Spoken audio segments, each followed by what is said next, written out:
Maybe if I turn on the speakers. Good morning, everyone, and welcome to a Board of Supervisors meeting. This is a regular meeting on June 4th, 2013.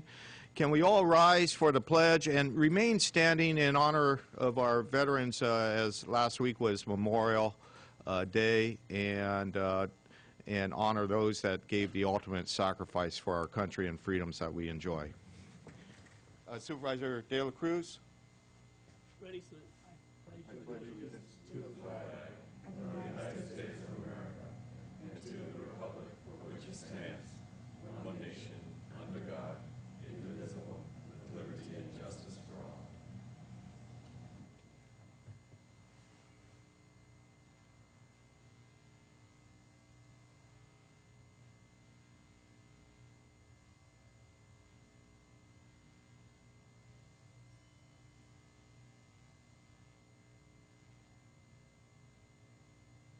Thank you very much. Can I have the motion for acknowledgement of certificate of posting? So moved. Second. All those in favor say aye. Aye. Opposed? Hearing none. This morning we have two presentations, and I'll ask Supervisor De La Cruz for the first one for Mr. Santos. Can I make a motion to recognize both certificates at the moment? Yes. I'll second that. All those in favor say aye. Aye. Opposed? Hearing none. Supervisor. Thank you.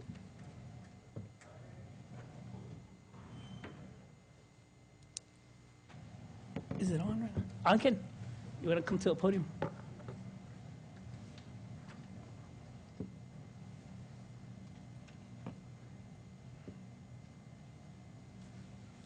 Mr. Chair, members of the public, I want to say a few comments to Anken. Actually, I never knew his first name was Jose, because I always talked to him and asked him as Anken. He's been a good member of the community, and he provided good services to especially the migrant families. And I know a lot of my brothers and sisters that migrated from different parts of the country have come here to San Bernardino County and work in the fields. And you've been very kind and generous in assistance to all the members, not only my family, but other members of this community. So in behalf of the San Bernardino County Board of Supervisors, we appreciate your 28 years of dedication as a labor camp manager. Congratulations, and thank you, Santos, for your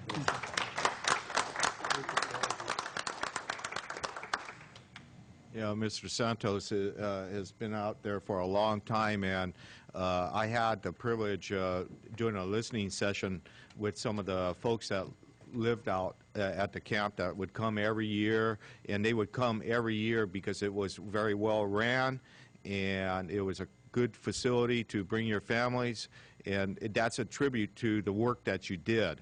And we're going to certainly miss you, and you're a hard man to replace. Thank you. It was wonderful to work for San Bernardino County. I started to work in 1979. Why don't you come to a podium and tell us a little bit more? We got a few minutes for you for sure. All right. Well, thank you very much to all the employees of the county, especially Public Works. They support me a lot. Max Bridges, he was one of the supporters. And I started in 1979 working for the Office of Education under Mr. Bob Bouchard. I like to remember him, and Larry Rasco, Gary Lopez, and like I said, Max Bridges. And now I'm working for CSWD under Maria Corona and Enrique Arriola.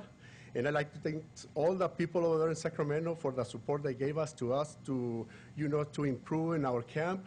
Not the camp, it's a migrant center. Yeah. So I'd like to thank them, like Mr. Clint Crawford, Mr. Galladay, and a lot of people from there.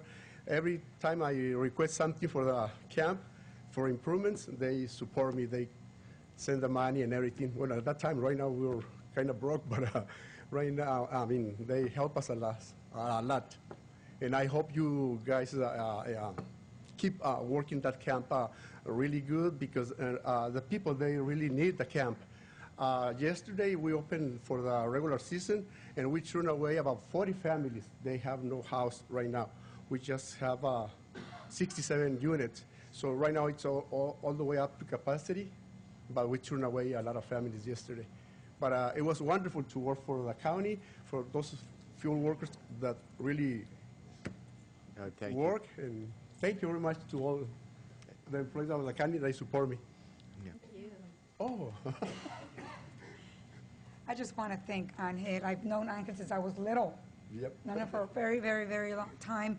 He's been wonderful. I know that I've been overseeing as interim director for the last year, and it's been wonderful working with you, Angel. I do have to say that last night I got a message. He said, Maria, I can't make it in the morning. And I'm like, well, why? He was doing some work. He's the type of man that works until the last minute, and he was going to do some applications, process some applications for some of the families at the migrant camp. And I said, well, I'm very sorry. I really would want you to be there. Maybe Enrique and I could go out there and do the application. We probably wouldn't know left from right, but I'm really glad that I got a message this morning and he said he would be here. But that just demonstrates that level of commitment and that you have to our community and to the families that come to the migrant camp. And I just wanted to share that with you. But I'm very glad that you're here because you deserve it. I'm going to miss you. I thought to myself, Jesus, is it something I'm doing? Everybody's retiring, for the last year. But I know it isn't, But we're going to miss you. Okay. We're going to miss you. Thank you very Thank much. you for your help. Thank you. Yes, we don't have a camp up there. We have a community, and that it's a reflection of his work. Supervisor Munzer has our next award for Mr. Terry from the Ag Office.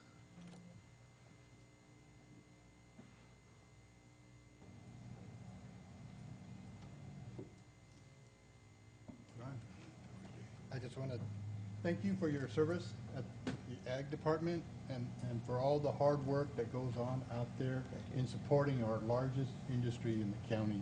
And we just want to recognize this at your time of retirement. And thank you for all your hard work. Thank you.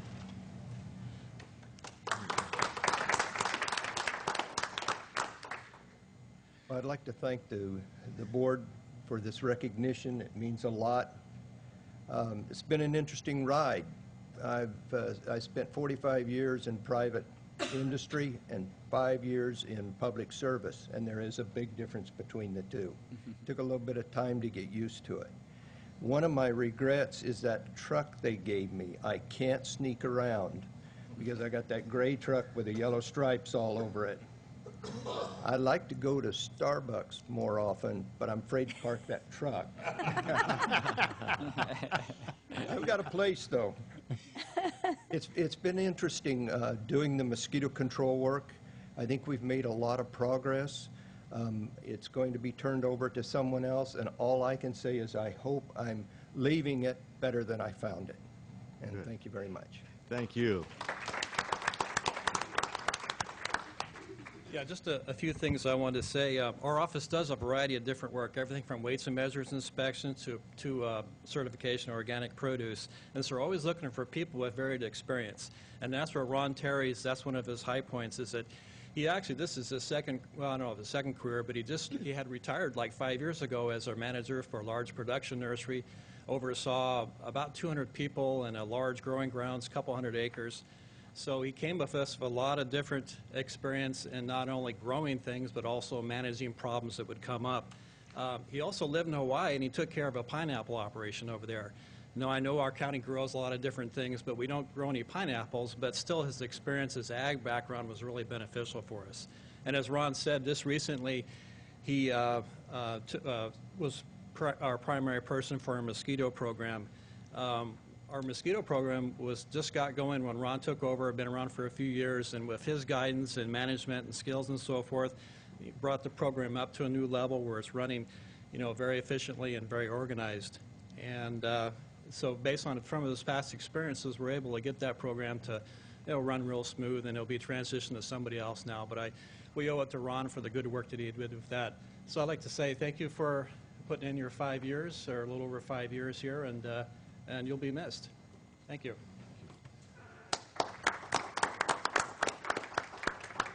To find people retiring, and wish them best of luck in their future years.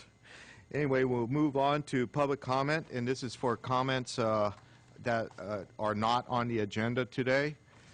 Please keep your comments to 3 minutes or less. Any speakers? Anybody would like to address the board?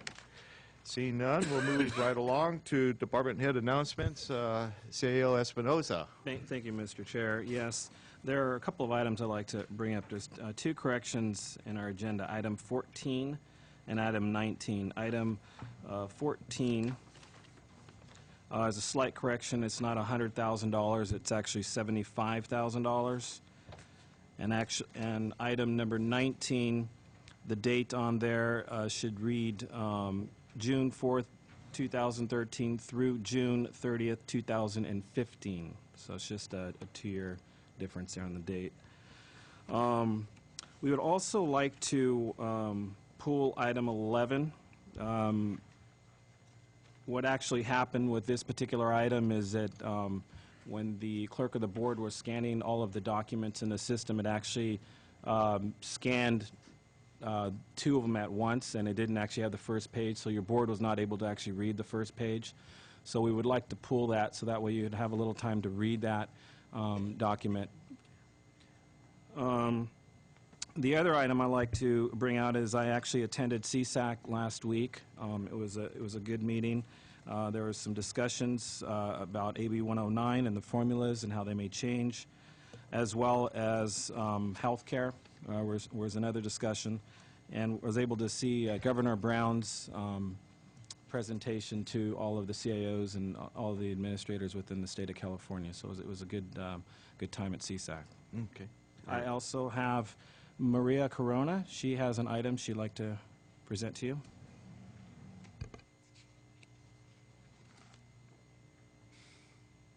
Good morning. I just wanted to let the board know that I did receive information from the state that our managed care provider for San Benito County will be Anthem Blue Cross. I'm waiting for further direction from them. They are planning to have a stakeholders meeting, a webinar, where they plan to invite all stakeholders within the community in addition to some state people. But that's going to be the provider for San Benito County. And the other announcement I have is that we, back in February, I came and asked for a resolution for a grant for Covered California Outreach.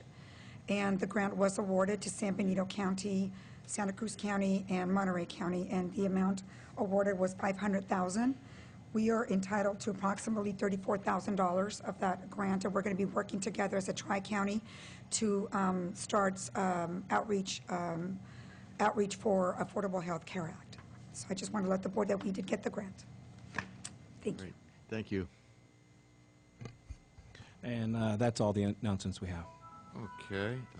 With that, we'll move on to board announcements. Supervisor Rivas? Yeah, I don't have an announcement. I have more of a request, and that is I'd like to have a future update regarding our general plan. I know that we went through an EIR a comment period, so in the update, I just would like to know how we're going to handle the process as far as responding to the comments. And on top of that, I just want a general a timeline to see when we can expect that the document will be here for our discussion and hopefully approval. Okay, thank you. Sure. Yeah, CAO Espinoza, I think that is a good idea, especially with our transition at the planning department, to have an idea what our status is with the comments, and if it's pretty much what we expected and able to handle within the budget, and Okay. the timelines that maybe the intern planning director has. Yeah, we can do that. Probably timing maybe the 1st of July. Would that be okay with your board? That'd be fine. First meeting in July would be fine. Okay. Supervisor De La Cruz? None, thank you, Mr. Chair. Any Supervisor Barrios? Thank you, Mr. Chair. I, too, attended the CSAC. I didn't attend the conference. I know that our budget right now doesn't allow for all of us to attend or for both of us to attend, but I did attend the Board of Directors meeting. Very good information. Like our CAO said, we are in an ever-changing, particularly the health issues. Those are big on the governor's agenda, and as well as CSAC. We discussed, or we got a presentation from Ana Matosantos. She's the director of the Department of Finance. We do have some small surpluses in the state of California now for the first time in the last in 10 years. But even though the cash is up, you know, there's caution because our obligations to the school are higher now than they were before. So some of that cash is going to be going to the schools, which is not a bad thing. Property tax revenues are up across the state of California, and I know our assessor mentioned that to us not too long ago, that it does show improvement. And they want to share responsibilities with the county, so our partnering with the state of California is probably stronger than it has ever been before. Although I have to say that I was one of 2 counties that objected to the budget of CSAC, and it was primarily because they raised the rate for our membership by 20%. And I thought that that was not acceptable, particularly since San Benito County, especially being a small county, is not recovering as fast as the larger counties. And so we are still not out of the woods. And even though I objected, I support what CSAC is doing for us. And I know that they will give us an opportunity to pay it over time. They will not ask us to pay it immediately. But nonetheless, I felt it was something that could have waited. I think recovery is here, but not at the rate that I'm seeing some of these decisions being made. We also talked about the Coast to Coast, and that's a prescription program that Supervisor De La Cruz brought to the county quite a few years ago. We have received, we were on the list of recipients county for approximately 16,000. I think we should make a greater effort to increase that amount, because I see that as an opportunity for us to use some of that money to give back to the community in the way of nonprofits. So I like for us to step up that effort. Whatever we need to do, it is being used. That opportunity is out there for our community, and money back into our coffers to go back to the community would be a good thing. There's a couple other things that I need to mention. Mr. Chair, Supervisor Barrios, Yes, Ray, sir. do you know anything about that program? Because No. the person before you used to provide the board with quarterly financial reports that the county used to get. Can you look into I'll it? look into that, yeah. And the last, thank you, Supervisor De La Cruz. The last thing is AB 109. They are encouraging our CAOs for every county to connect with the state of California, because other counties are getting more money for their population than the smaller counties like San Benito. And we're getting like 63 cents on the dollar, while the other counties are getting the full dollar. And that is not acceptable. There has to be a change there. We're all having to do the same thing. We're all having to do the same programs. So we need a little more help. And so they're encouraging our CAOs, and I'm going to pass that on to ours to put have some input, write the letters, and have us in however way we can help you to encourage the increase of AB 109 funding to San Benito County. I think even though that we have a very good community partnership program, there's still a lot of work to be done, and we can use the extra money. So, thank you, Mr. Chair. Thank you. Yeah, that's a good suggestion, and I'm sure the sheriff and probation chief have to be involved in that effort, and maybe even DA. Maybe they have some ideas how we could recoup some additional monies. And the prescription program is something that hopefully maybe with we heard a presentation last meeting on 211. That is an avenue to outreach people, possibly folks that come down for services to our Health and Human Services Department could understand that some of these prescription discounts are available as well. And it's a good program that, Supervisor De La Cruz brought to San Benito County, and hopefully it gets more utilized. I think it's important. Supervisor Munzer? Thank you, Mr. Chair. Saturday evening, I attended a a barbecue that was hosted by the Pinnacle National Park, CAL FIRE at Bear Valley Station, and I believe the Pinnacle Partnership nonprofit group. I took part in a lively question and answer session dealing with the issues of South County, mainly the fire service contract, naming of a highway, and 911 issues. So it was a great barbecue and a lively discussion. I bet so. I bet so. Thank you, Supervisor Munzer. Last Thursday, Supervisor Munzer and I and a few of our staff people from the county, Public Works, Steve Wittry, Councilman Scatini, had the opportunity to witness a presentation from the Downtown Association on this wayfinding signage program.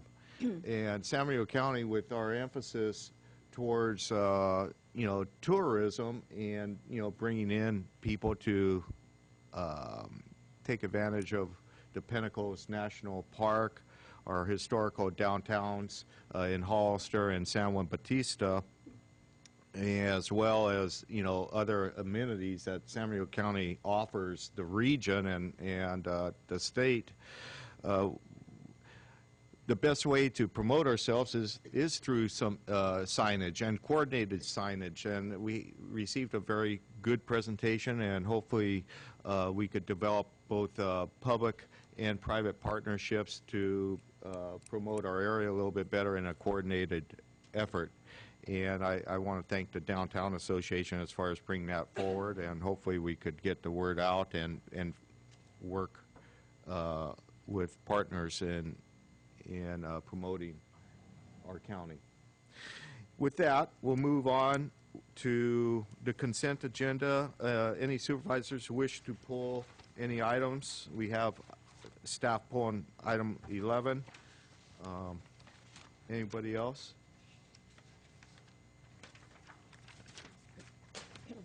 I'm going to pull 18.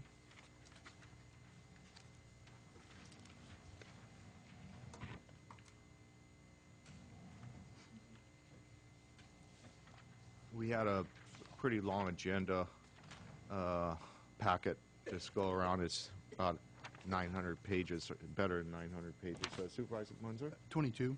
22. Anybody else? Any items the public would like to pull from the consent? Seeing none, I have items 11, 18, and 22. Motion to approve amended consent agenda, Mr. Chair. Second? All those in favor say aye. Aye. Aye. Opposed? Hearing none. We'll go on to item 18.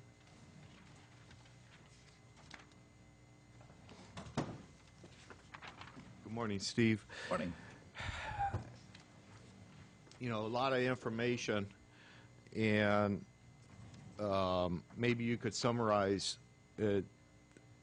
the amendment number 2, and I guess the justification is that we're adding to the scope of work that they're doing, and it's a significant addition. Did we not see that coming when we did the original scope of work? Essentially, basically, yes. It's been a much more work to work with the property owner in the area up there. Essentially, what there's concern about is there's a spring that's on the Wattis Ranch that is adjacent to the bridge project. As a result of that spring, there's been a lot, much more than I've ever seen, significant amount of specialist information, geology and seismic actions and vibratory studies that have been done to try to make sure that that spring on that property is not damaged. It's a lot of extensive work working with the property owner to make sure that the project will not impact that, and that's really the crux of what we're talking about here. It's those special studies to ensure that the property owner's ranch is not damaged in any way. As he will tell you, Mr. Waters will tell you, if that spring fails, his whole property fails because he gets water from that property, from that well, to serve his whole operation over there. So it's very important to him, and he has hired his own specialist to review our work, and there's a lot of back and forth with that. And that's essentially what's going on with this change order is to be able to communicate and put that situation at ease. Then just to point out that as you are aware, that this particular contract, when we do the financials for this particular contract, since it's handled through the state, all these charges before it comes to the board for approval are run past the state to see if they're appropriate or not, and they are appropriate with the funding sources for this. So it is something that's taking a little longer, but it's having to do with a lot of the specialists and specialist work that's being requested by the property owner. Okay. Yeah, it's just I still have a sour taste with a particular contractor, and I just don't want have a repeat type of performance with this deal. Any other questions? I'll make a motion to approve the amendment. Second. All those in favor say aye. Aye. Aye. Opposed, hearing none. Item number 22, Supervisor Munzer. Thank you, Mr. Chair. Talked with Steve. In the packet is the request for the approval of the grant proposal, but it did not actually state what we were asking for in the grant. So I asked Steve if he would expound upon it. Thank you, Mr. Chair and Mr. Supervisor Munzer. Essentially what we're doing is this is the same grant that we applied for last year that we were successful with the electric vehicle. This time around what we are doing is kind of pooling our efforts and trying to submit joint applications with the county and with COG. This particular application cycle will be asking for a total of 4 vehicles, a passenger vehicle for COG, a passenger vehicle for IT, and 2 basically passenger vans to replace the aging work crew supervisor vans that we have in our parks and in our roads division. Those vehicles that we're looking for COG and for IT slash admin would be hybrid vehicles, which would not be the full electric vehicle. They'd be hybrid vehicles because it's intended that those vehicles could transport those staff to Sacramento and back and so forth. The vehicles that we're looking for the Roads and Parks Division would replace some very old quad cab trucks, which get about 6 miles to the gallon and are very heavy polluters. So we're looking at that package, putting it together. I apologize that the information wasn't in this grant. It's actually forming as we speak. The application is actually due at the end of the month, and we knew we wanted to keep the agenda light for the 18th in that week, so we tried to go ahead and put this forward. It's essentially the same grant package that we did last year with those 4 vehicles are what we're talking about in mind. Any other questions from your supervisors? Any public comment?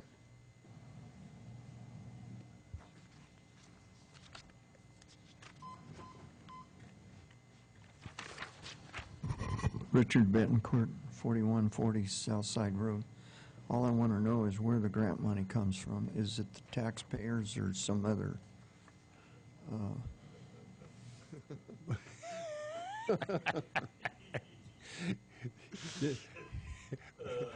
Well, Richard, you're on the advisory committee. You should know that. Probably from It is a dollar amount tied into the vehicle registration. I believe it's $4 per registration. I could be wrong about that amount. It's right around that amount, that's Yeah. correct. And those funds are collected under this program, and essentially they are here for our use to reduce emissions. That's their purpose, and that's why they offer the grant program for that. So. Yeah, and the truth of the matter is, if we don't try to get it, somebody else will. Not to save anybody any money, but so we might as well get the vehicles ourselves.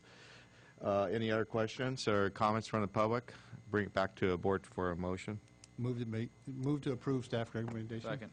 All those in favor say aye. Aye. Aye. Opposed? Hearing none. Thank you, Steve. We'll move on to a regular Mr. agenda. Chair, do we deal with item 11? Item 11, too. Oh, I'm sorry. I went right by that. It's fine. Yes, We asked to pool this because, as I mentioned earlier, when scanning occurred, it scanned and it only scanned one page. It only scanned the second page. So what I wanted to do is make sure that your board had the opportunity to read the first page before agreeing to this. But in highlight of that, the first page basically just reviews that the governor is proposing to take $300 million in county health realignment funds from counties in 13-14, and basically increasing year after year. So we're looking at $900 million the following year and $1.3 billion in 15-16. So this is what Supervisor Barrios was talking about with regards to the health care program. So all the counties are actually responding with this letter of supporting our take on it with the county. So I just wanted to give you a few minutes to look at that. And if you had any other questions, we have our interim Health and Human Services Director here, Maria Corona. Mr. Chair. Supervisor De La Cruz. Maria.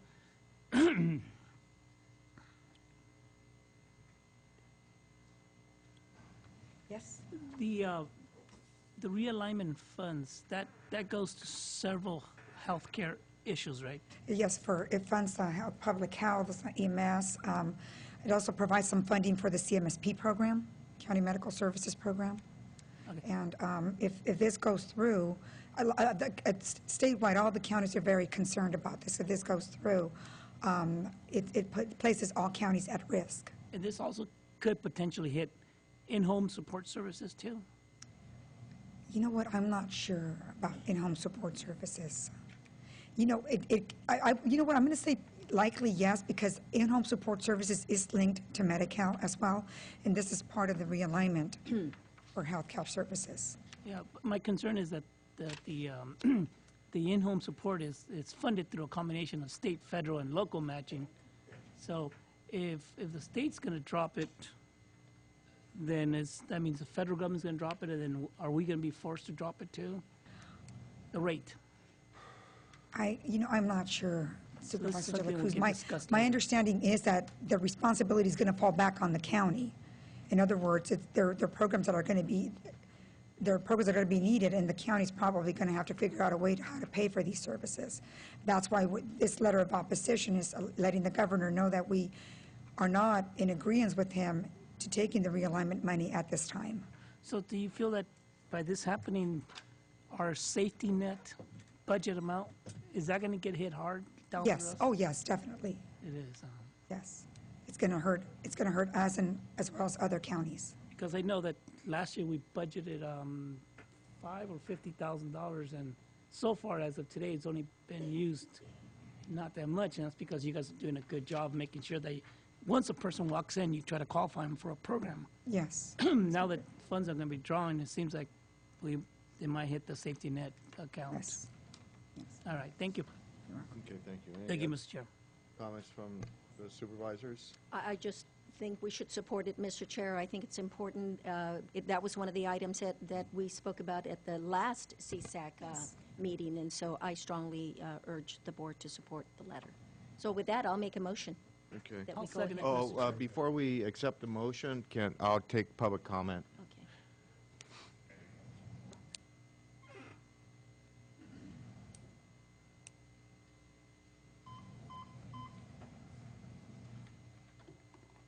Good morning, Mr. Chairman, members of the board. Marty Richmond from Hollister. I just want to point out that this is just another example. We are losing this battle. Whether you're talking about the HHS funding, which the programs get implemented, the money gets dragged off by the federal government and the state government, and we get stuck with the bill. This happens whether you're talking about hybrid vehicles, which I support. Hybrid vehicles, by the way, I don't support all electric vehicles. Whether they take your money, then they give it back to you only if you promise to spend it the way they want. Whether you're talking about yesterday's discussion at the city about the doubling of the water rates, because the state is demanding we do something about the water and threatening to fine everybody who does it, and then they say, well, we're not increasing taxes, not us. Oh, no. The problem is your local guys increasing your taxes. And you know, it all adds up. And this is the same thing. We are losing this battle, and we are losing it, as Supervisor Berrios pointed out earlier, we are losing it at a rate much worse than the big counties, because one of the big three lobbyists in Sacramento is government. I don't know if you know that. I wrote an article many years ago about labor being a big three lobbyist, business being a big three lobbyist, and government being a big three lobbyist. So the county of Los Angeles has got lobbyists running all over Sacramento making sure they get covered. Excuse me. We can't afford that, so we don't get that benefit. This is a perfect example. If the governor is going to declare that money as, quote, savings, he's going to declare it as a savings because he's taking the money and going to use it for something. That's the official line, right? And we wind up with the bill. We'll wind up filling it from the back end. So I just want the people of San Benito County to know we are losing this battle at a terrible, terrible rate.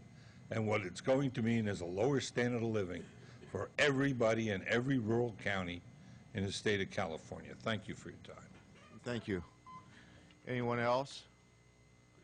Okay, I'll come back to the board and recognize Supervisor Barrios with her motion. Yes, and that is to approve the letter as presented. Thank you, Mr. Chair. That's my motion. All right. And I'll second it. Have a motion and a second. All those in favor say aye. Aye. Opposed? Hearing none. Now, I guess we could move on to a regular agenda. CAO Espinosa. Thank you, Mr. Chair. Yes, we're at item number 25 on our agenda, and this will be presented to us from Ron Ross, our Ag Commissioner, and he's going to be presenting an engineering report for the county's mosquito abatement program. So we have Ron Ross here. Ron. Good morning, Mr. Chair. Good morning. Board of Supervisors. I'd like to spend just a few minutes going over some background information on our current status of mosquito program. The program has three basic functions. There's public education and prevention and control. Our public education is, I think, is our key part, because if we can do things to educate the public from being bit by mosquitoes and so forth, it's kind of like an ounce of prevention is worth a pound of cure. Our biggest public education event is the county fair. We staff our booth every night till 10 o'clock, and we reach a real large cross-section of the county at that event. Also, we participate in the farmers markets. We'll set up a booth at the farmers markets and catch people while they're shopping and so forth, and pass on information and answer basic questions. Prevention consists of applications of larvicides to standing waters to prevent the larval stage of mosquitoes from becoming adults. Right now, we're in the process of treating all the storm drains in the county. There's about 2,300 storm drains in the city of San Juan Bautista and the city of Hollister. And the way that they're designed is they'll have a lip in there that catches water. It doesn't actually just flow straight out. During the summertime, of course, it doesn't rain, or it doesn't usually rain, but what happens when people overwater their lawns, or we have washing cars and so forth, there's water running down the drain, it catches in the storm drain and provides a great spot for mosquitoes to develop. So we'll treat each storm drain, and we usually do that at the very beginning of the season, and we use a larvicide, which will last throughout the season. And that's been pretty good. There's a few places that we have to go back and retreat, but generally just one treatment is needed with that. The other situation that we have where we spend a lot of time on is the green swimming pools. And since we had the housing crisis here a few years ago, we've been relying from tips from neighbors and from real estate people telling us about unmaintained pools that aren't being cleaned. There's no chlorine being used. They're not circulating, and they become great breeding spots for mosquitoes in urban areas. Last year, what we did was we contracted with an aerial photography company based out of the Bay Area. They come down and do Gilroy and Santa Cruz and Watsonville. And so they're able to fly over here and do a flyover and identify places where there was green pools that they could spot them from the air. So that helped us out tremendously by actually identifying these places before they became problems, before neighbors and so forth were able to let us know about them. We've been averaging probably about 30 to 50, right along 40 summer green pools per year. We decided to do the flyover a little early this year, and because we do trapping, and our trap counts this year were a little bit higher than they have been before, so we decided to do the flyover when they did Gilroy, and that was done just a couple weeks ago. And we have about 60 pools that we're looking at. It's a little higher, but I think what we're finding is that people kind of let their pools go for the winter, and then as soon as school's out, then they start cleaning them up and running the pumps and getting the chlorine in there and take care of things. And so I'm not sure that the problem is getting any worse. It's just that I think since we did our flyover a little early this year, that we're finding pools that probably would have been cleaned up anyway. But with our presence, we contact the owners and so forth, and I think that they're probably getting their pools ready for the summer a little bit earlier, which is a good thing because it reduces the amount of early season mosquitoes. One of the successful part of our program is the distribution of mosquito fish. Instead of using larvicides, and where people have like horse troughs or places where there's always going to be water and they can't do much about it, is the mosquito fish have done very well. Last year we distributed about 600 fish to the local residences, and we have a couple of ponds that we raise these fish at, and we can go out there and harvest, as long as we don't over-harvest them, that they've been these couple of ponds that have been enough to supply us with the fish that we need. The last part of the program is actual adult control, and that's kind of that's the hardest part. What we want to do is we want to try to get at the larvae stage. That's the easiest to kill, and it's also the impact on the environment is less if we do it that way.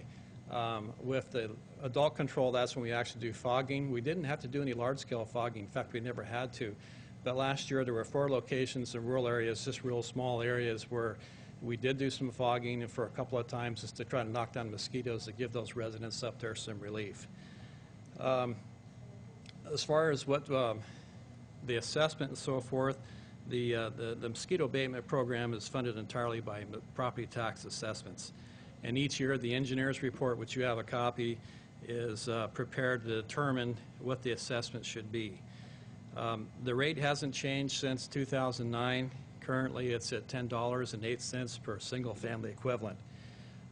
When we first started the program, when West Nile virus first came to California, it was around 2005, there was state grants available to pay for our program. We used those state grants to purchase equipment.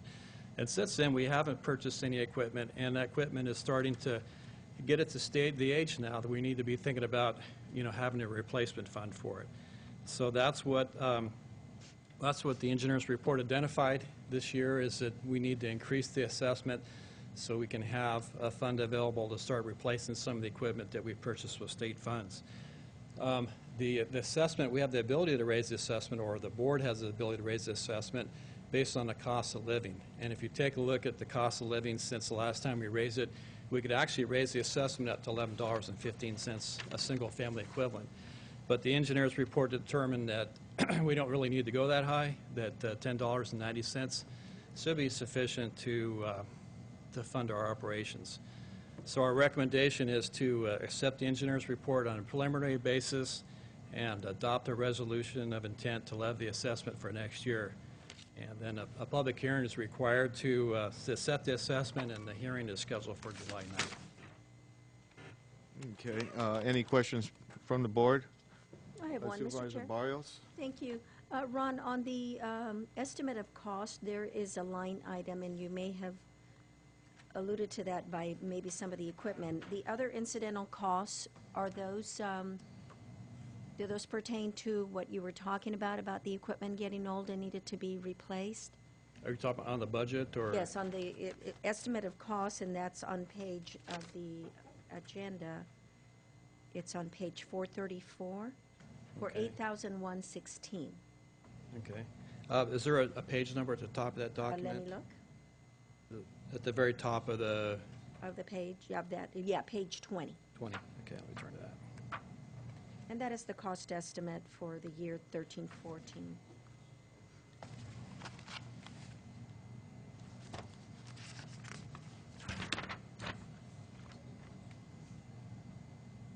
Okay, I see. Which number did you have a question on, That Margie? would be the other incidental costs of $8,116.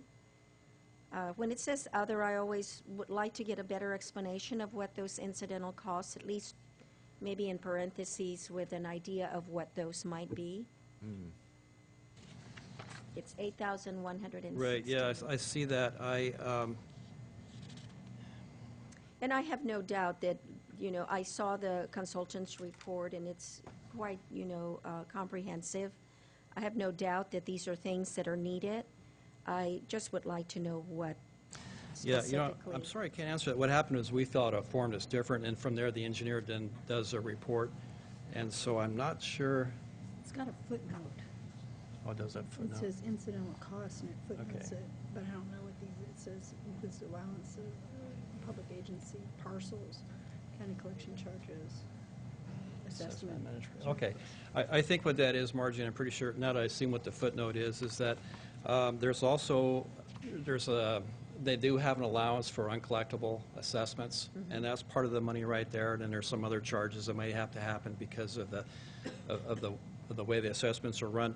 The large part of that money is actually the computation of how much each parcel should pay, and that's part of we have a contract with SCI Consulting, and what they do is they actually take a look at each parcel in the county, and they take that $10.08. It's not $10 per 8 cents per parcel, but it's per what they call single-family equivalent. So if there's just a single family, it's $10.08. Or if it's an apartment complex, there's a different formula. If it's rangeland, it's another formula. So the majority of that cost, I think about $7,000, is actually how much it costs to actually go through to prepare the engineer's report and determine the proper assessment per parcel. Okay. And I know that was included in the report, that I think it varies, depending, if you have 2 homes on one property, that may be a different assessment, and so there's a Right. lot of things that are being looked at. If it's over so many acres, Right. So, Yeah, it okay. depends on the land use and the risk. Now, like dry land farming is very, very low risk, so it's a very small amount. Yeah, and maybe But if it's- commercial, I know the commercial has to come Right. into the mix as well. We have a so- lot of people there, then it's more. Okay. So Thank you. $10.08 is kind of like the base rate, and it would go up or down depending on the land use. Okay. Very good. Thank you. Thank you, Mr. Chair. Okay, thank you. Any other questions from the board? Any comments or questions from the public? Seeing none, I'll bring it back to the board for, I guess we do have an action here. Mr. Chair, I'll move to accept the engineer's report, adopt a resolution of intent to levy assessment for fiscal year 2013, 2014, and schedule a public hearing for July 9, 2013. I second. Oh, I'm sorry. Say that again? 2013-41. Okay, so the resolution number 2013-41. I second, Mr. Chair. Okay, all those in favor say aye. Aye. Opposed? Hearing none. Thank you, Ron. Very good report. We're going to move on to 26, which is a River Parkway focus area and master plans review of the draft. And I'm a recluse myself on this one, as I manage property in the Reach 1 area, and I think that might be appropriate to abstain.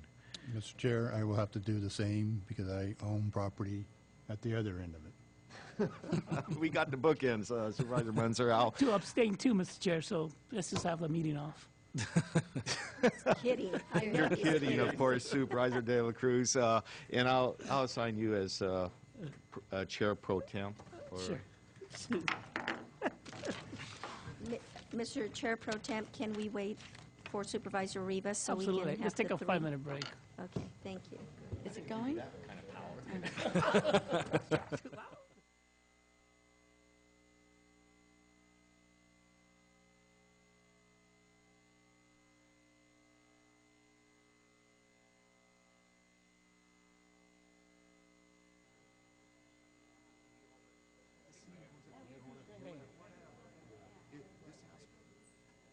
Yes, Supervisors, we had Supervisor Botello and Munzer recuse himself for potential conflict on this matter. Yes. Huh? They have a property that might potentially Did he affect click the little thing? project. Supervisor Batalla, would you like to recuse yourself from the room? Thank you. Oh, yeah. Okay, Janelle, you got the floor.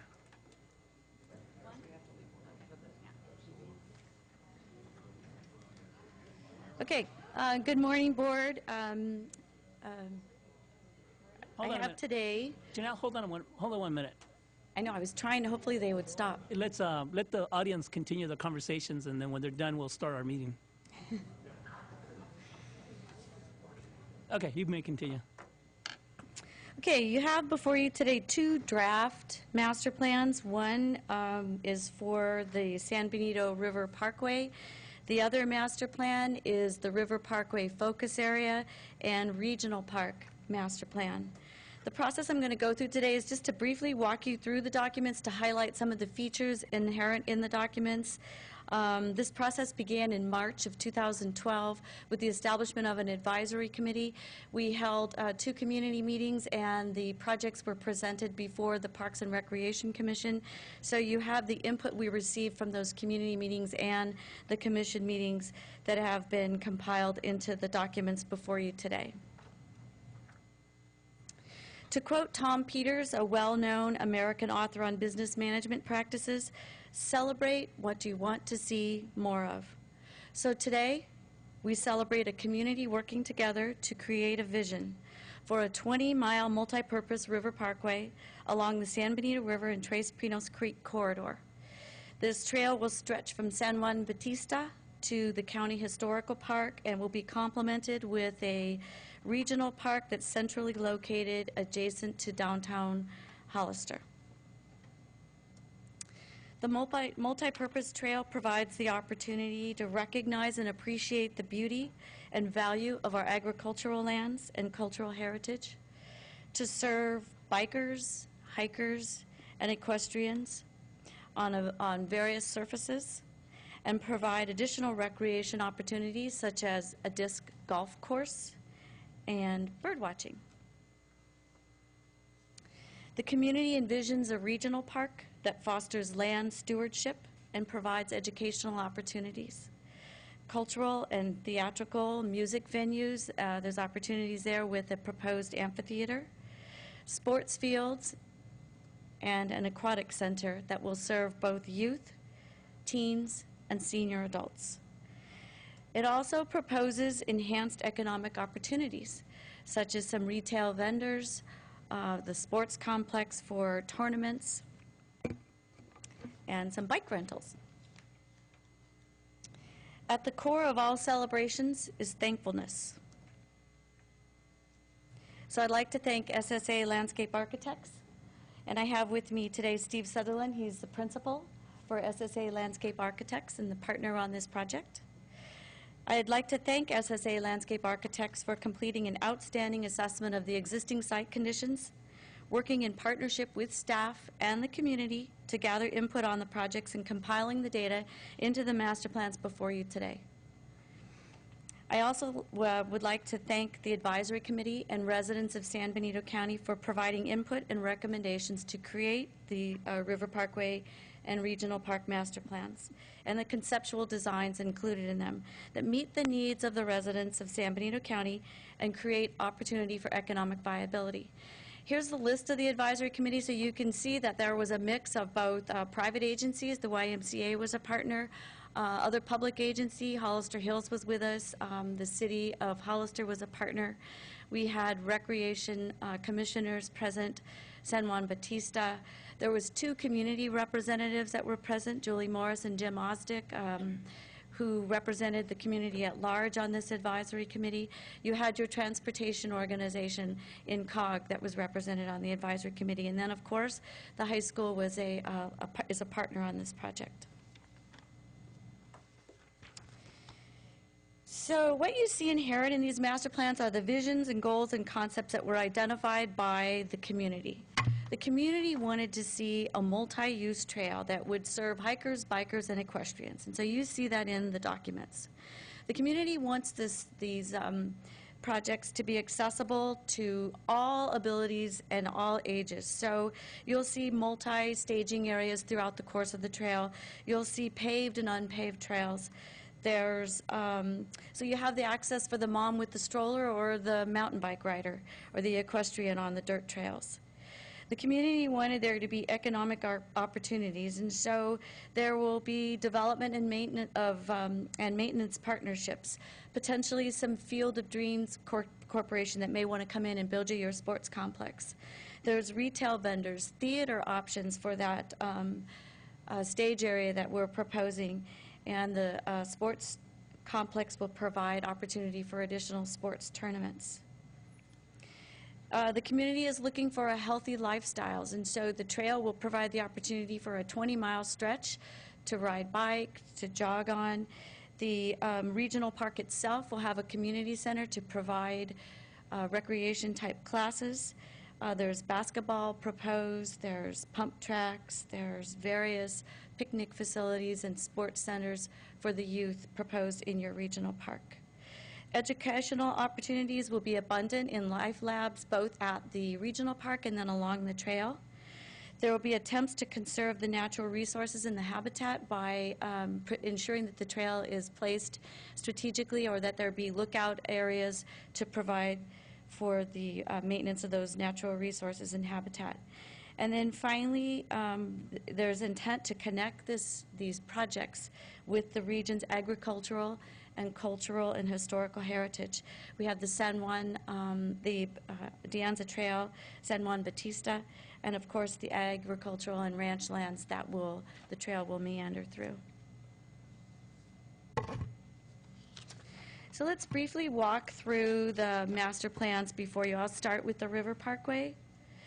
This plan recognizes the rural cultural of the community, and there was extensive and thorough site analysis completed to identify the existing biological, geological, and cultural resources existing along this trail course. Much of the land is in private ownership, and so development of this River Parkway is going to ensue as funding is available to both purchase and maintain the project, and that agreements are executed with willing sellers only. So you can see a lot of the biological data. There's some of it beginning on page 4 of the master plan, and then it's included in the appendices of the document.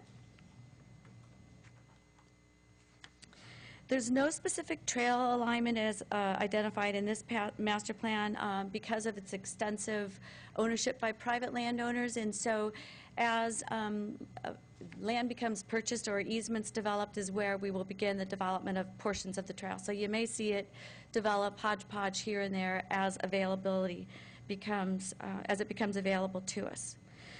If you go to page 18, there's design concepts that are inherent in both this document and the other. They would then recognize specific reaches.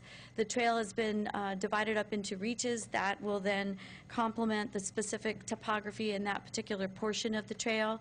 And so the trail development and the amenities developed in those specific reaches will vary depending upon the width of the trail and the design guidelines proposed. So you see the design guidelines begin on page 18. And then there's a whole set of specific corridor design guidelines that begin on page 51 and progress through the various types of settings that will be that are achieved along the trail: agricultural, urban settings, some confined trail areas. There's some floodplain, of course, and then roadway connectivity. So you'll see the design guidelines begin on page 51, and there's a very nice matrix on page 57 that takes a snapshot of all of those different settings and the development criteria that could accommodate the various settings. The ending of the document has some staging areas and amenities and implementation and budgeting that I'll cover at the end of this presentation. So I'm going to move on to the River Parkway Focus Area and Regional Park Master Plan at this time. Recognize that the design guidelines that are in the River Parkway are also implemented in this particular document also. So you'll see those design guidelines duplicated in this master plan. The idea is that this is a standalone document that somebody can take and do an environmental document on, and we can begin doing implementing specific projects as they arise. So This document, this area, the focus area, is between the 4th Street Bridge and Hospital Road. So it covers about a 3 3/4, oh, you know what, I forgot to click through all these documents, sorry. So the focus area covers between Hospital Road and the 4th Street Bridge. It's about a 3 3/4 mile stretch of the River Parkway. And again, as I mentioned, it includes the same trail corridor design guidelines that are included in the River Parkway Master Plan. And an additional component is the regional park in here. What you're going to see is more conceptual plans in this document. There was, because of the fact that there's a lot of the land, the county owns land in this area, there's willing sellers, there's other public agency partners, there's potential to develop this area first. So we took the extra effort to develop with the community some conceptual design guidelines that could be implemented as this project goes through to development and construction. The regional park, which begins on page 36 of the document, is designed to be more of a rural farm-like feel in that regional park. It includes elements that were identified as priorities by the community. There's, of course, as I mentioned before, the recreation opportunities for youth and seniors, a community center, a sports complex, an aquatic center. The community really wanted a community center and an area where they can gather for public events, and the amphitheater could provide for cultural and theater and other public events, such as arts and craft fair, for instance. Now, this document also includes some construction costs, estimated construction costs, seeing that this potentially could be the area developed first. So you will see in this document a proposed construction cost for the regional park and some annual maintenance costs of about 1.5 miles of the trail. They're estimated costs, but it was something to start with to give you a snapshot on what this potential project could be for the community. So as we talk about implementation of these projects, it's a multi-pronged approach with the county assuming the leadership role. The county, it's very important at this particular juncture in this development effort, is to begin to seek or continue to seek funding for land acquisitions and for ongoing improvements, and to foster the partnerships. You could see that the county is here in the diagram as a partner with other public and private agencies and nonprofit organizations. It's going to have to be done in partnership with others. The construction and the ongoing maintenance is going to have to depend upon partnerships and volunteers to manage these projects. We intend to incorporate the trail and the staging areas into development projects. So somebody comes along and wants to develop a housing project that's adjacent to the river trail. There will be efforts to implement their development project with construction of portions of the trail, for instance. There will be coordination with your existing transportation agency in the community to ensure that there are linkages to the trail, the regional park, and any other bike trails that are developed in the county. And then, of course, we're going to be working with willing sellers on land acquisition and the development of easements. So this is the completion of these master plans is really just phase 1 of the development process. Once completed, the parks will provide a transportation avenue, potentially, from San Juan Bautista down to the south end of your county, and a hub for both physical, cultural, and theatrical activities here in this county, and an enhanced economic viability for San Benito County.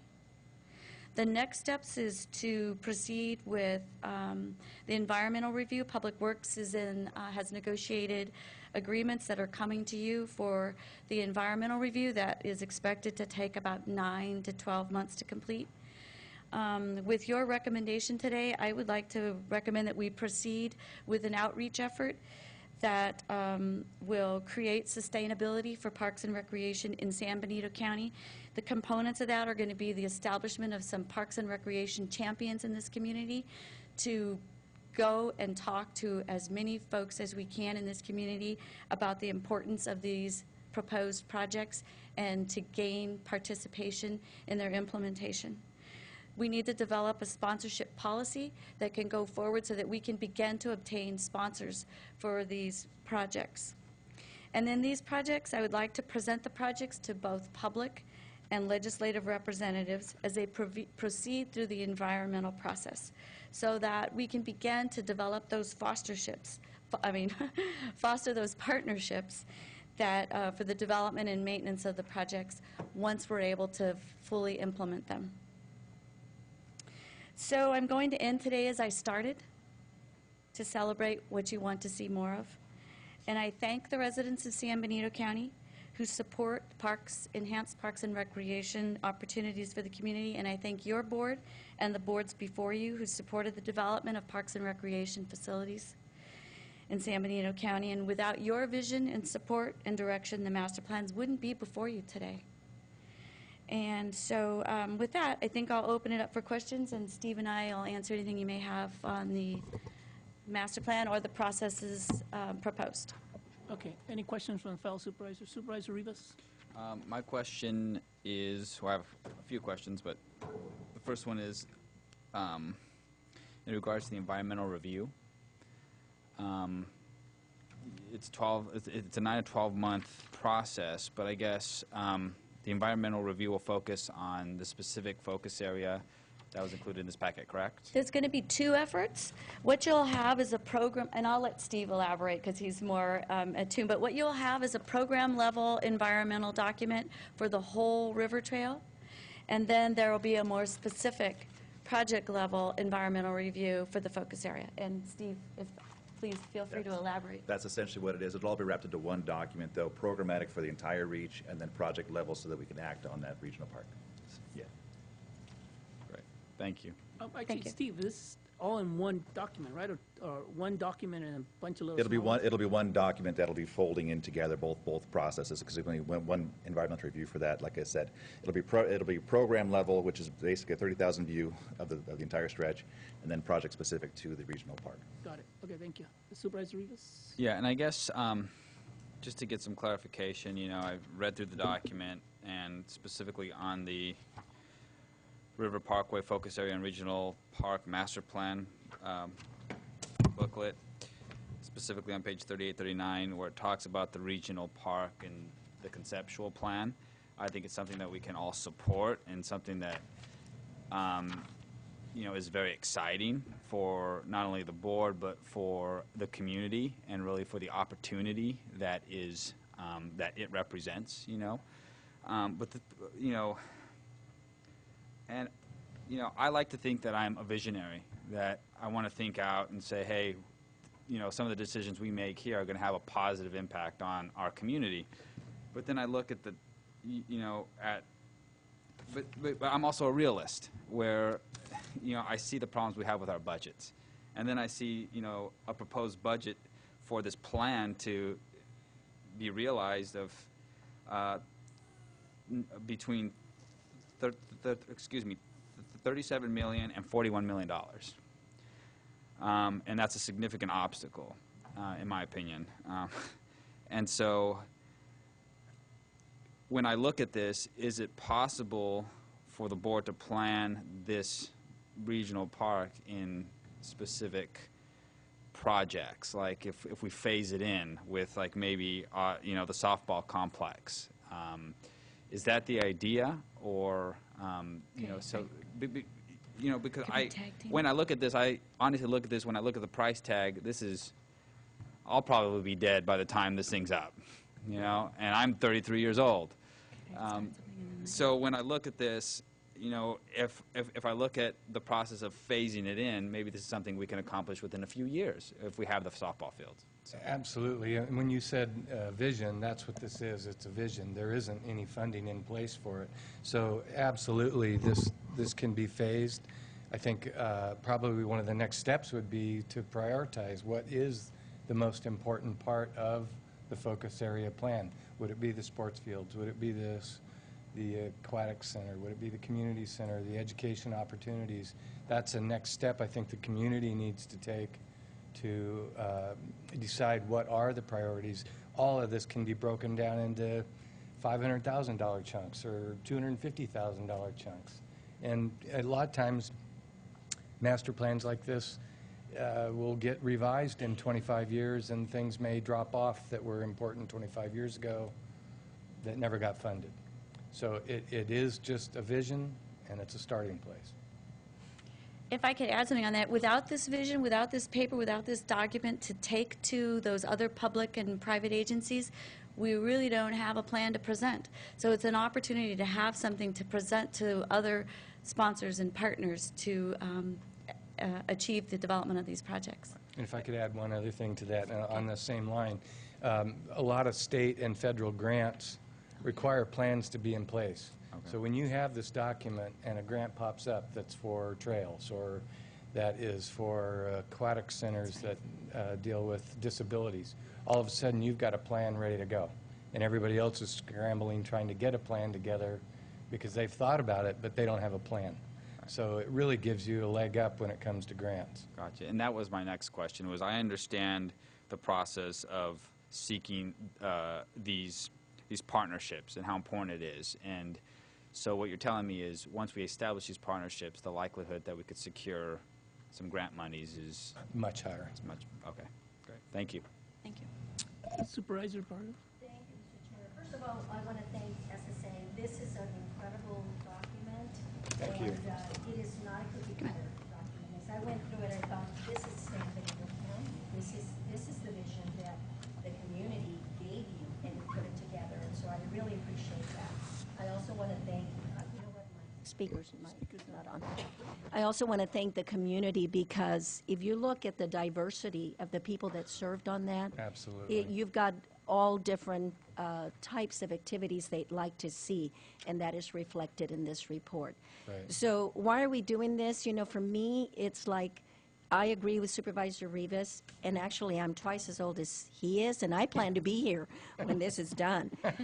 But I think it's a vision. You know, we as San Benito County are laying out a foundation for future generations. We don't want to be short-sighted when we do this sort of thing. We really want to say, this is what we want to do, this is what we're going to do, and really there's nothing to stop us. We just have to have a good plan. We have to make sure that we partner with the right people, and I think those opportunities are out there. If we didn't do a full plan like we have now, we really would lose out opportunities for grants. We would lose out opportunities for people that are coming into the county for business, you know, commercial or whatever. They're going to want to partner with us. They're going to see this as a way of expanding their own, you know, opportunities. So I really support it, and I'm very passionate about it, and I really would hope that we get the support from the rest of the board to move forward with this. It's a beautiful concept, and I believe it's going to happen. It is a vision of the people. It is not a cookie-cutter plan by any means. And the input that we got from the community was stronger than most places, communities that we work in. So, That's I mean, I think the other thing when you think about visions, recently they just did a documentary on, KQED did a documentary on Frederick Olmsted, who was the designer of Golden Gate Park and Central Park in New York. And he came in 1880 and did an evaluation of Yosemite Valley. And he knew that, as a landscape architect, that this was going to be this hugely popular place, and that if the right plans weren't in place, it was going to get abused or damaged.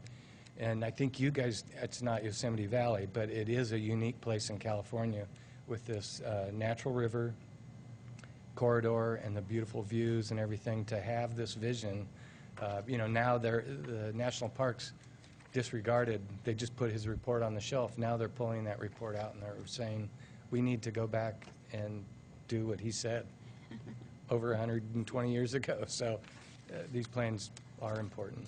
Yeah. And if I could, one more comment, Mr. Chair, if I still have the floor, is that there's so much opportunity for not just the recreation, but the education, the cultural, you know, and really, you know, enhance San Benito County. I see a lot of visitors coming to San Benito County, spending their time, their money, and that's huge for the economic development that we want to proceed with in San Benito County, and we want to grow, this is a great way to do it. So there's so much more to this than just meets the eye for somebody that just sees it at first glance. So, Right. thank you, Mr. Chair. Thank you. Thank you, Supervisor Barrow.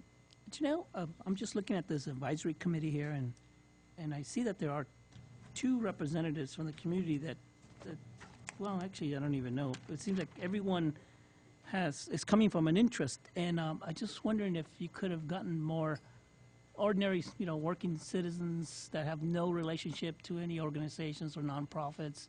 It would have been nice to see that in this advisory committee. Oh, that'd be good for the future. You have to remember that the project was also presented at a couple of community meetings where we had input from the community at those particular meetings. And then what they were doing was reviewing what the advisory committee and provided input to us on the final documents. And I would add to that those community meetings where just the public at large came, they shaped this plan. It may have gone in a different direction had they not been at these meetings. So I think they did, the people that did show up, and we had 20 to 30 people both times, they had a lot of input. I don't want to get in the way of this good concept, and I've gone to a couple of those committees, and I share my thoughts on the membership and the people that showed up to those meetings to Janelle, so Yeah. I'll keep it to myself and Janelle. All right, I'll open it up to the public now. Anyone from the public?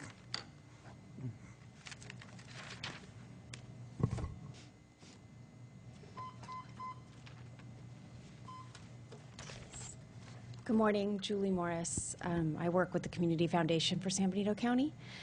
And first of all, I want to commend Janelle for moving this project along and keeping it going, including bringing funds from the Health Trust to do a feasibility study on the River Parkway and perhaps forming a special district to look at creative ways to fund this. I understand the budget concerns and that the county is dealing with very strict financial constraints. However, I believe this is something that the county would support. And as a member of the advisory committee on this project and also the lead of the Vision San Benito County project that the Community Foundation hosted in 2012, this is the best possible outcome of what residents of San Benito County have told us over and over again that they want to see happen. So your concern, Supervisor Cruz, about the advisory committee not representing the public are really, addressed by the fact that all of the people that sat on that advisory committee represent communities in San Benito County that are the public you're talking about. And people have told us over and over again that they want access to recreational opportunities, they want to preserve the natural beauty of this county, they want economic development, and all of these things would be met with this project, including raising property values. So, you manage for what you want, and if you want strip malls and jails, that's great. If you want a beautiful place where people are going to want to live and locate their businesses, then these are the kind of things that we manage for. Thank you. Thank you. Thank you for your comments. Anyone else in the public?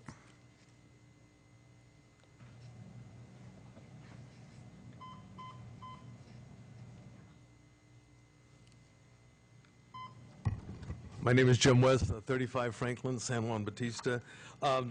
2 things. One, we started, I work for Granite Rock. We own the stretch from Train Union Road and Hospital Road. We're going to do that section as part of our mine reclamation as soon as we can get our application out of the county, where it's been since 2003. And there were some studies that were needed to be done, so it's not the county's fault by any means. But I share Supervisor Reeves' concern about the $37 to $40 million. That scared the hell out of me when I first looked at it. We looked at this thing as using river bottom property, which is being used for horses and mountain bikes as it is. We, Granite Rock adopted Old Stage Road, which is 4 miles of dirt road, and we maintain it every year. It's not cost the county anything. It's been in place for 13 years. It's very successful. We're not going to adopt the whole thing, but we have the section between Union Road and Hospital Road, and there's other sections and other people that would get this going. So I'm 70. I just want to see something on the ground, other than Old Stage Road. but it doesn't have to, and what I like about the plan is it's really visionary. What I don't like about the plan is it scares the hell out of people. And we're not going to come up with 37 to 40 million dollars this year, next year, or the next year. But we can get segments of that. We can go for grants, and we might find other people who will take over, as Granite Rock did Old Stage Road, and keep that 4 miles of recreational trail open for, we're on our 15th year. So I would support it, even though we may not have the money to do it right now. I think it's a great plan. Thank you. Thank you. Anyone else in the public?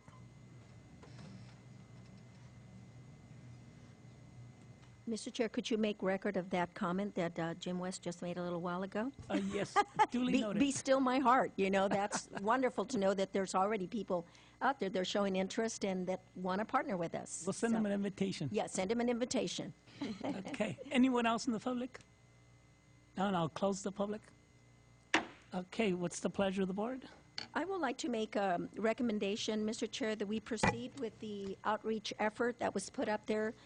Let's not put the brakes on this. This is something that is so absolutely wonderful for our community. Let's move forward.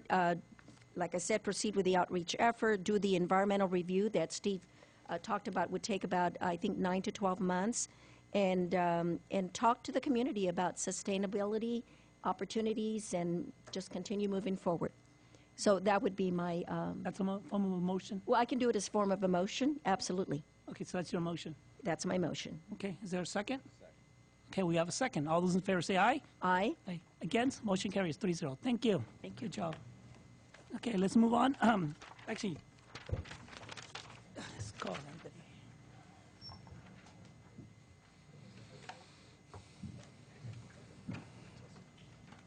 They went to lunch? I hope not.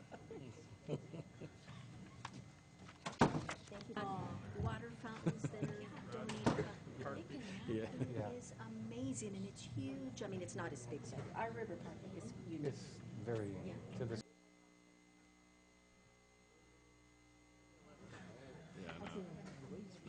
Okay, thank you Supervisor De La Cruz for handling the last agenda item. We'll move on to the next item, which is supporting letter of support for some legislation.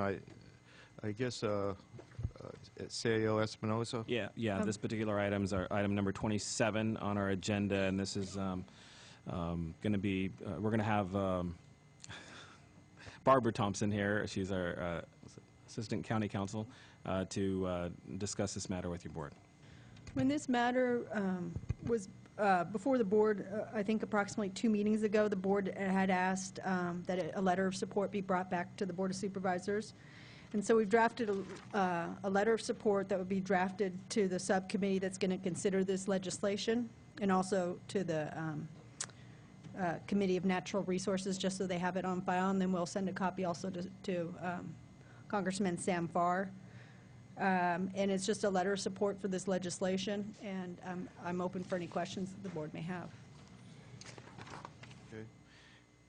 Any questions?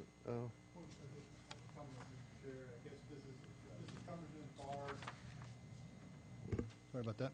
This is Congressman Farr, Bill H.R. 1776, in which he is trying to move for support of Clear Creek to be reopened for motorized use. As we know, we've gone through many meetings. There's the EPA did a study, and they felt like there was a health risk with the natural occurring asbestos in the area. The state, through the OHV committee, did their own study, and they did not come to the same conclusion. And over the 30 years or more of use that has been going on down there for motorized vehicle, there's never been a report of anyone getting sick from the natural occurring asbestos. So this is just a letter, and I think I'm the one that, when I came back from going up to San Jose and talking to the OHV committee, I asked that a letter be drafted in support of this Assembly bill.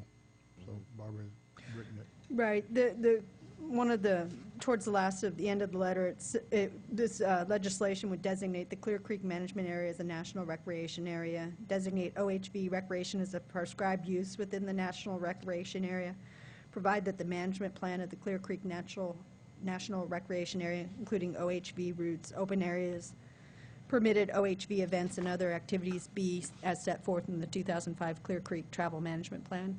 It's at the very preliminary stages of the federal legislation, so if it manages to proceed further, then we may bring it back with, any updates to the legislation. We are trying to track the legislation now to receive any updates that it has to the legislation, and we can always bring it back to the board if there's additional letters that need to be written in the future. Any other comments from the Board of Supervisors? Supervisor Barrios? Thank you, Mr. Chair. Barbara, thank you for all the work you put into this, and thank you, Supervisor Munzer. I know that you traveled to San Jose and you represented San Bernardino County.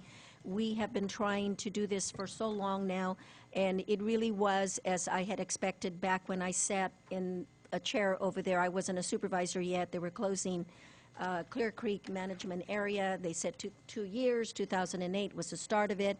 Here we are 5 years later, and it'll probably be 5 years more. So this was really detrimental to our economy. The letter is great. It is strong. It's real, but it supports what Congressman Farr is trying to do for us. So I appreciate all that. Thank you. Thank you, Mr. Chair. Any other supervisors?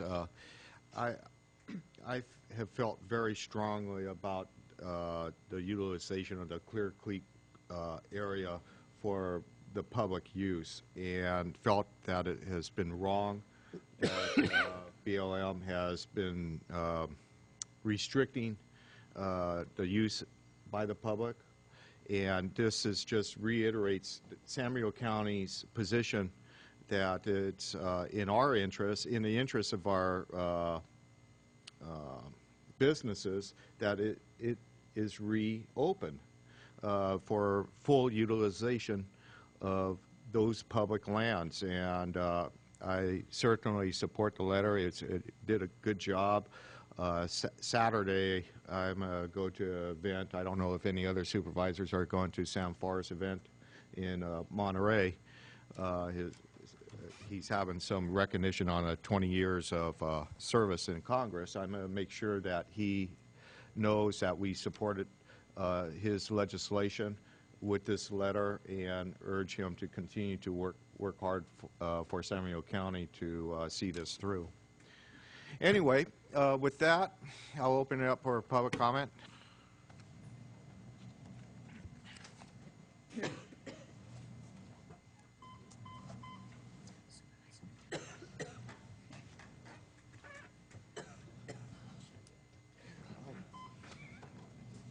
Good morning again, Marty Richmond from Hollister. I just want to thank Congressman Farr. I'm never reluctant when I disagree with him to get up here and say so. So I shouldn't be reluctant when I agree with him to get up here and say so. So I want to thank him. I think it's going to be an uphill battle, to be very honest with you, because once they pull the cancer card, it's pretty hard everybody panics, and it's pretty hard to get over the hump. And that's my problem with it. So thank you, Congressman Farr, for willing to at least put that proposal ahead and try to get it approved. And I just challenged the EPA. I'm not suicidal. I don't think most Americans are either. And I just challenge them to show one epidemiological study that does this. You know, the government is good at this. They can tell you exactly what your odds are catching cancer if you walk within 20 feet of somebody smoking a cigarette, standing in a doorway. And the reason they're good at it is they have all the data. They know how to control for your age. They know how to control for where you live. And when they have a sufficient number of people, and there's certainly a lot of people and a lot of years down there. And I also am concerned with testimony here at this podium, whether from people at the BLM, that the BLM brought up, whether it was honest. I hate to pull that out, but I have to tell you, we stood right here and heard the gentleman say, you cannot go in there for 1 hour. I got up and said, well, how long could we go in there? You can't go in there for 1 hour. If you go in there for 1 hour, we can only guarantee you you're going to be in serious trouble. And now their proposal is, oh, you can go in there for a couple of days, or 12 hours every 3 months, or whatever it is. What happened in between? I don't get it. I remember him standing right here, and I got up and asked him, I said, what is the total hazard? And he said, you can't even go in there for an hour. What happened? Well, what happened is someone twisted their arm politically, and they said, okay, we'll give you 12 hours, or we'll give you 14 hours. We'll give you anything as long as you close the land for us. There's something wrong here, okay? I'm not a conspiracy theorist. I don't go staying up at night looking for the black helicopters coming to get me. But, you know, people have a lot of self-interest, and sometimes they let that self-interest override what should be a cold, calculated composition of what they should do. And in this case, the self-interest is, let's grab that land. And I believe that's what's going on. Thank you for your time. Thank you. Anybody else with that?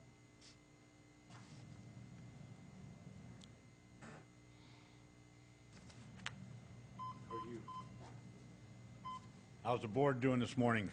Pretty good. I'm John Eade from Santa Ana Valley, and I just happened to see that the meeting was on. I stopped in. I didn't realize this was on the agenda. But we've bordered Clear Creek for years and years, and I acquired about 40,000 acres of private land on the east and north side of Clear Creek over the years for the BLM, most of it out of the asbestos area.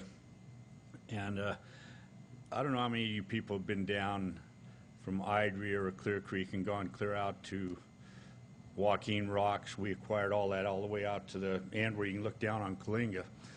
And it's probably some of the most beautiful country in California. Rugged, lots of water, not much feed, but a lot of brush, a lot of hunting. And I mean, I think it's criminal that the EPA can close down this thing on the basis that short fiber asbestos is what you have out there causes lung cancer. And you know, all the studies and all the people that contracted mesothelioma, I guess it is, from asbestos exposure were mainly people that worked in shipyards, in areas where they're using asbestos for insulation, on boilers and things like that. But that was a long fiber asbestos that mainly comes out of Canada. Johns Manville was a big supplier of that.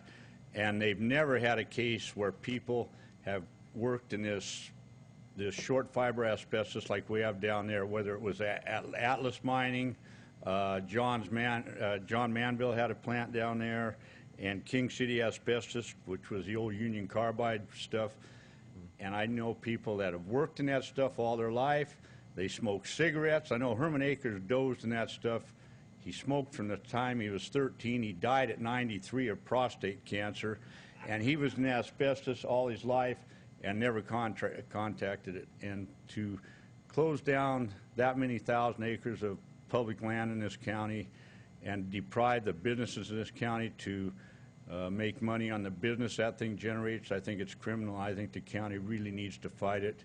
And I think Sam Farr needs to be commended for it, and all of you that support this thing. Thank you. Thank you. Anyone else? I'll bring it back to the board. Mr. Chair, I'd like to move that we approve the attached letter supporting the proposed legislation HR 1776 and have the chair sign it. Second. All those in favor say aye. Aye. Opposed? Hearing none. SAO? Yeah, thank you, Mr. Chair. We have our last item for this morning. It's item number 28. This particular item is considering the evaluation criteria established in the courthouse. The Facilities Committee, Subcommittee have been meeting for about half a year now, when we've been mainly focusing our attention on the courthouse space and the availability of the building and the needs, basically, of the departments. What we've done is we've actually built a two-part questionnaire, surveyed the departments throughout the county, and the questions within the questionnaire varied. There was quite a few things that we looked at, were PC counts, employee count. We're also looked at possibility of funding, as well as workflow, which I think is pretty important.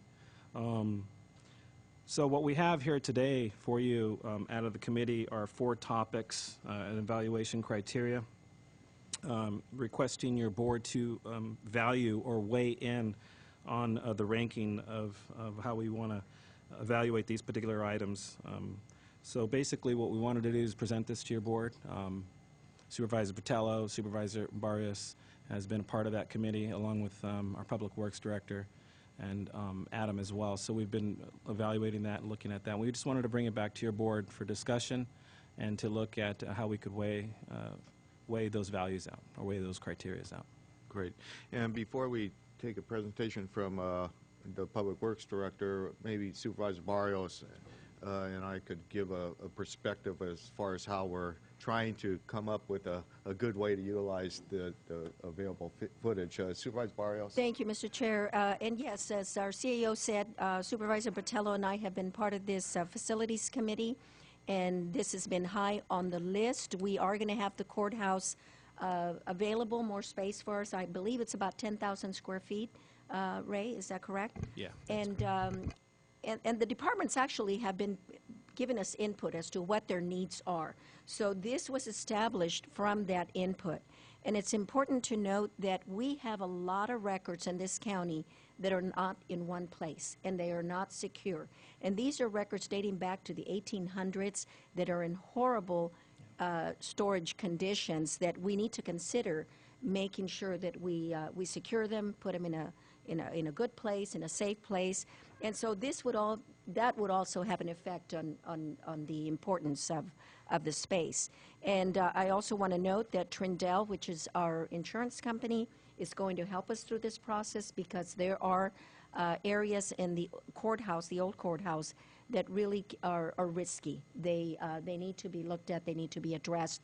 And so that company will be giving us input on what departments are actually more prone to risky existing conditions. And so that'll be a high consideration for us as well.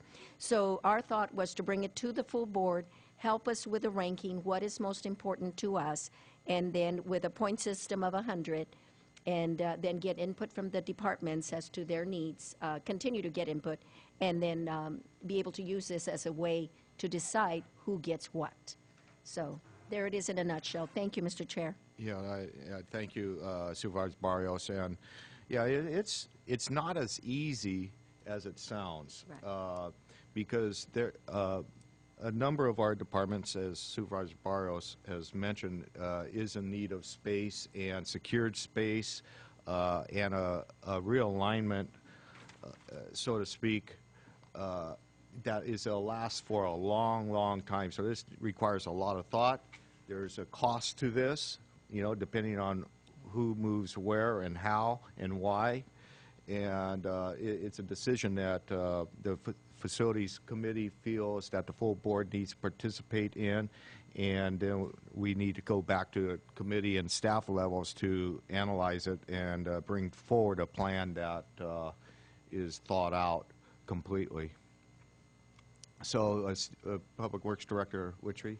The only thing I wanted to add, you all covered it very well. The only thing I wanted to add is what we're looking for is the actual input today on the actual score sheet. If there's any questions about any of these categories, essentially, as CEO Espinoza pointed out, there was a detailed survey that went out that can be broken into these 4 basic categories, and we wanted to make sure the board was fully aware of how each individual criterion was addressed in terms of points. Is it more important to have a funding mechanism, or is it more important for records? We wanted the whole board to weigh in on that, and hopefully we come away today is something that we can fill in on the right side of this tablet that indicates how many points for each one of those 4 categories that would total to 100, so that we can make some kind of analysis of the data that we already have. So, thank you.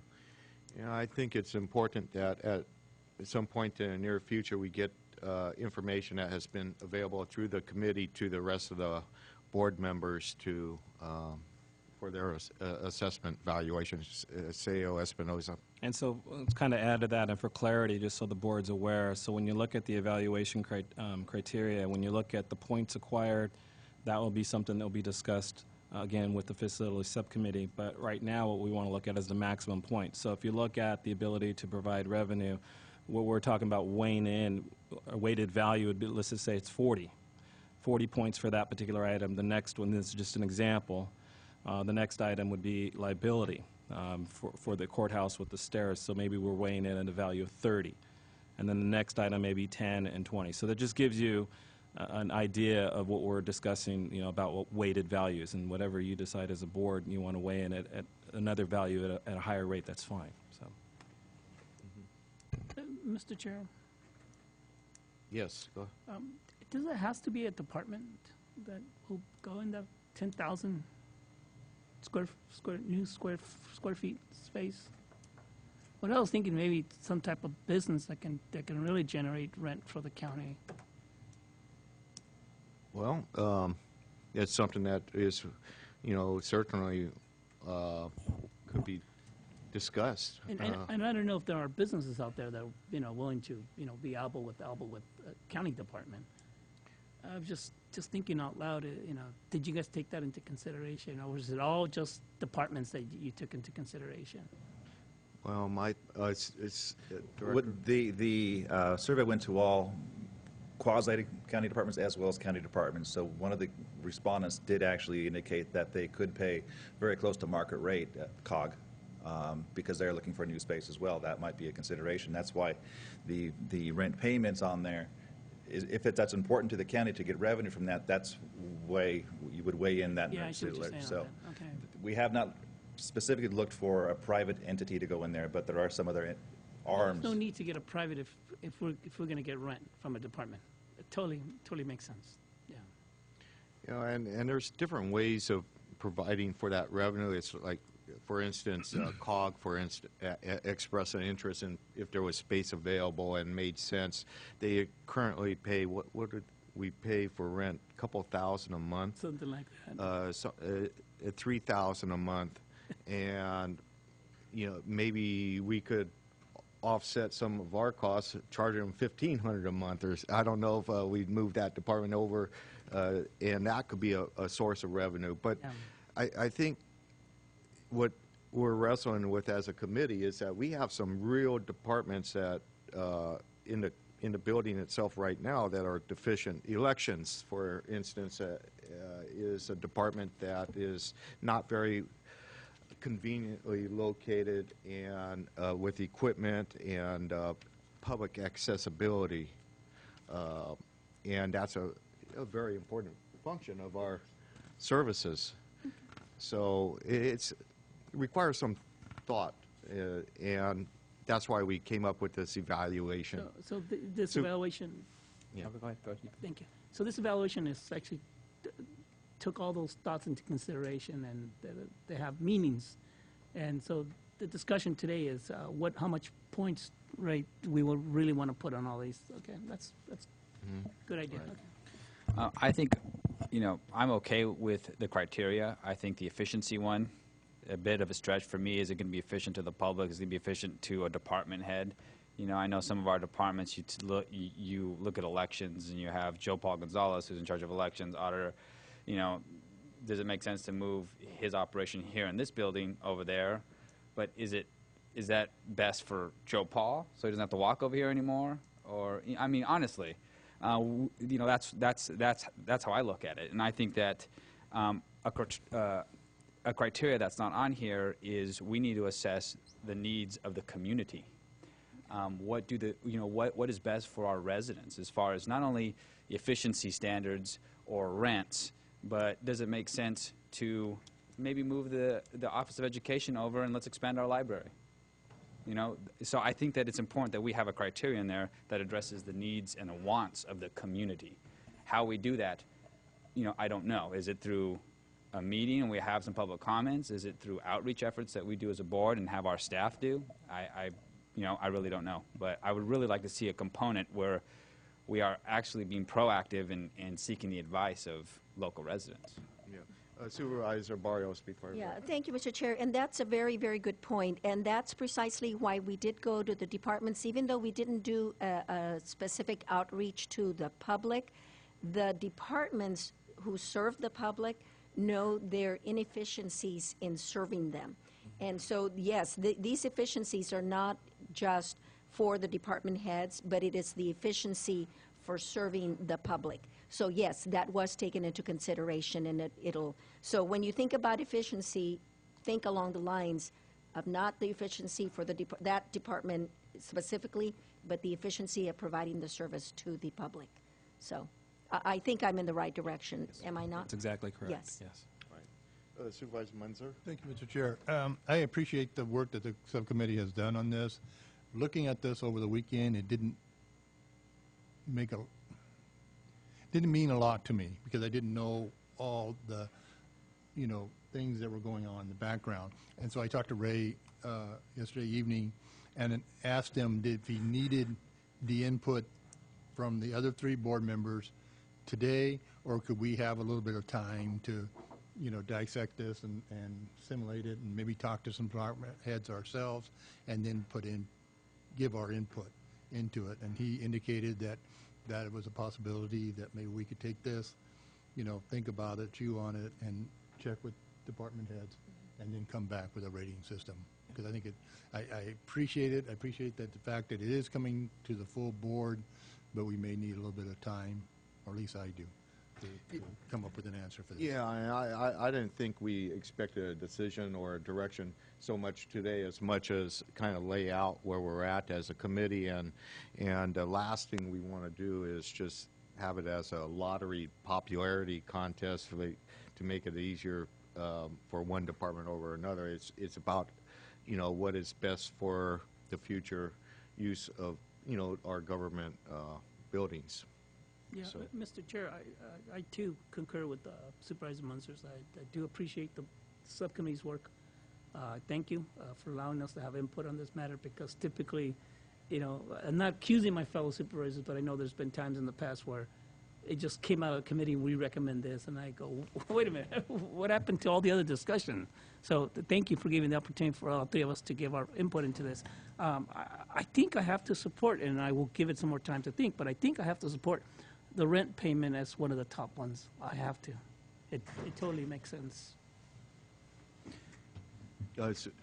Steve? Yeah, one of the things is, it's apparent that you all haven't seen the survey, and I think that we're a little bit lacking with this item. What we should have done is included a blank survey that was gone out to the department heads, so you could see the kind of questions that were asked, and we can certainly get that to you to help you make that decision as to what questions were asked, and we can also identify which departments responded back to it. So I apologize it wasn't in here, so it'll help you guys to chew on it, if you will, for a little bit, and look at what questions were asked, so you can see where, how things were drawn out.